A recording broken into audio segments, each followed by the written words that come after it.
حديثنا إلى الآن عن اليمن، لكن موضوع حلقتنا هو عن مدينة تشكل حصن اليمن الحصين وخزان ثرواته ومركز قوته.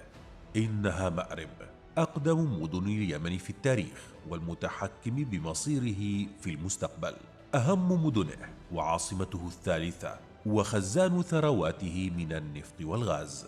تابعوا معنا هذه الحلقة الشيقة، ولا تنسوا الاشتراك وتفعيل زر الجرس. مدينة ترسم مستقبل اليمن.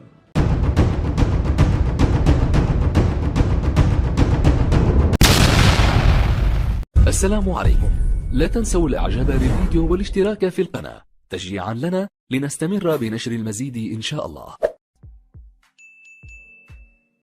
على مساحة 17 ألف كيلومتر مربع، وعلى بعد نحو 170 كيلومتر من العاصمة صنعاء، تقع مأرب، المدينة ذات الأهمية التاريخية الكبيرة، والتي تذكر المصادر أنها كانت عاصمة السبائيين في القرن الثامن قبل الميلاد، حيث كانت في عهدهم أكبر مدينة في جنوب الجزيرة العربية وأكثر المدن انتعاشا من ناحية الزراعة والتجارة والعمران.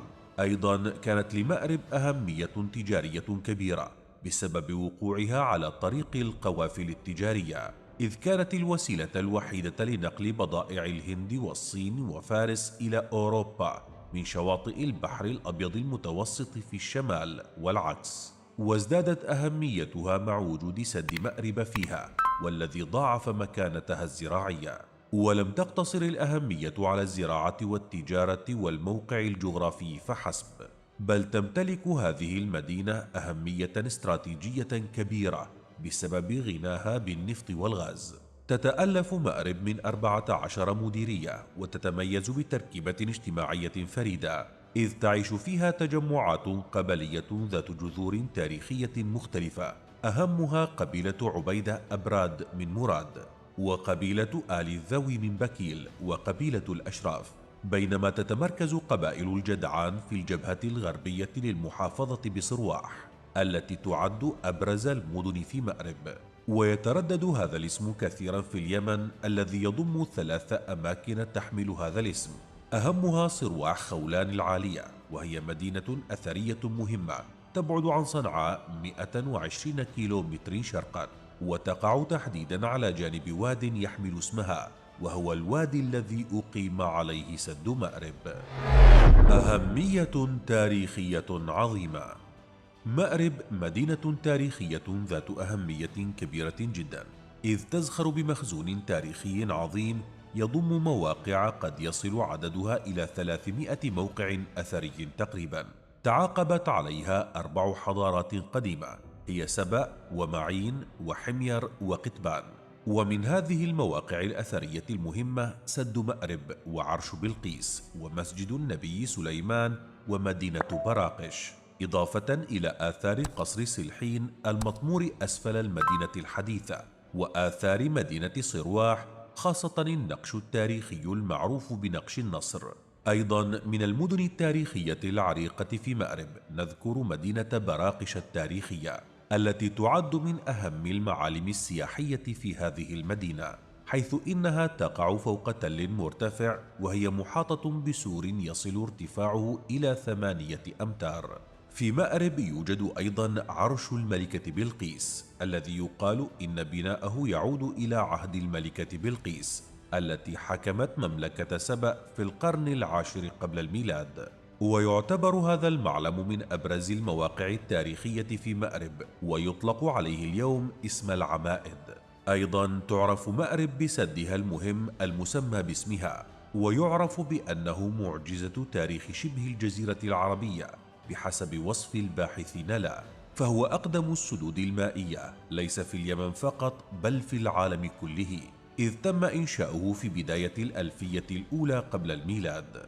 مأرب تعرف أيضا باحتضانها عددا من المعابد القديمة، مثل معبد أوام المعروف بحرم بلقيس، والذي يقال إنه شيد لأول مرة في القرن العاشر قبل الميلاد، وبذلك يكون هو الأقدم والأكبر من نوعه في الجزيرة العربية. كما يعرف بأنه مكان مقدس كانت تمارس فيه العبادات، حتى بداية النصف الثاني من القرن الرابع الميلادي. وليس هو المعبد الوحيد، بل توجد معابد كثيرة مشهورة في مأرب، منها معبد بران المشهور بعرش بلقيس، وحرونم وهو المعبد الواقع في أسوار المدينة داخل ما يسمى اليوم مسجد سليمان، إضافة إلى معبد سبأ الأكبر. خزان ثروات اليمن. لمأرب أهمية اقتصادية كبيرة تنعكس على اليمن كله، وتكتسب هذه الأهمية من ثرواتها الوفيرة والكبيرة من النفط والغاز والمحاصيل الزراعية والمعالم التاريخية. وتعد هذه المدينة عاصمة اليمن السياسية والتاريخية، ومطمعا للمحتلين على مر العصور، وكنزا ثمينا يسيل لعاب الطامعين على الدوام، حيث يبلغ إنتاج مأرب من الغاز المسال 90% تقريبا من إجمالي الاحتياجات التي تستهلكها السوق المحلية، مع التأكيد على أن الغاز يعد مصدرا أساسيا للطاقة في الاستخدام المنزلي. ومأرب هي أولى محافظات اليمن التي اكتشف فيها النفط، الذي بدأ إنتاجه عام 1986. وحاليا تنتج مأرب رغم كل الظروف التي تعانيها البلاد في خضم حربها الأهلية 8% من المشتقات النفطية من البنزين والديزل وغيرها من الثروات المعدنية التي تزخر بها المدينة، مثل الفضة والملح الصخري والجرانيت والإسكوريا والجبس والرخام.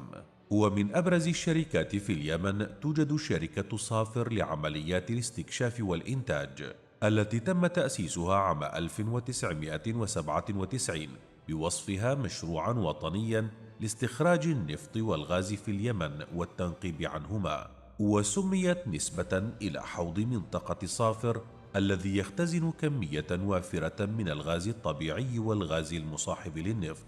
رغم أن الحرب الأهلية أثرت في القدرة على استخراج النفط في مأرب، إلا أنها على مدار السنين كانت ترفض اليمن بكميات وفيرة، حيث وصل إنتاجها إلى أكثر من 250 ألف برميل يوميا من النفط. عام 1986 أنشئت مصفاة مأرب لتكرير النفط، وتم تشغيلها بطاقتها الإنتاجية القصوى، ثم تبعها إنشاء شركة النفط مكتبا لتوزيع المواد البترولية يقع مقره في المجمع الحكومي في المحافظة.